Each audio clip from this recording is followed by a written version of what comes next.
இந்த கீரையை தினமும் சாப்பிட்டால் நமக்கு மருந்தே தேவையில்லை. கண்ணுக்கு மிக அத்தியாவசியமான பீட்டா கரோட்டீன்களின் அளவு கேரட்டுகளை விட முருங்கை இலையில் அதிகம். பீட்டா கரோட்டீன் நிறைந்த தினையரிசி சாதத்திற்கு முருங்கை சாம்பார் வைத்து அதற்கு தொட்டுக்கொள்ள முருங்கைக்கீரையை பாசிப்பருப்புடன் சமைத்து சாப்பிடுவதால் விட்டமின் ஏ சத்து குறைபாட்டை குறைக்கலாம். பப்பாளி பழ துண்டுகளையும் உணவில் சேர்த்துக் கொள்ளலாம்.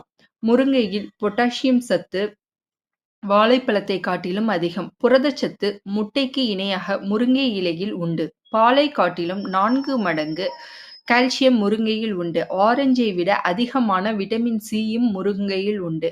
மற்ற கீரைகளை விட முருங்கைக் கீரையில் இரும்பு சத்து அதிகம். மொத்தத்தில் இந்த முருங்கை சங்க காலம் தொட்டு நம்மிடம் இருந்து வரும் விட்டமின் டானிக்.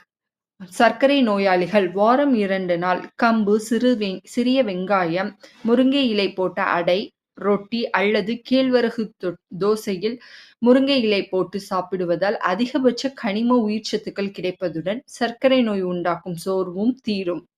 முருங்கை இரத்த கொதிப்பு, சர்க்கரை சோர்வு, நரம்பு தளர்ச்சி போன்ற நோய்களுக்கும் மருந்தாக அமைகிறது. நாம் உண்ணும் உணவை பற்றி தெரிந்து கொள்ள சேனலை சப்ஸ்கிரைப் செய்து கொள்ளுங்கள்.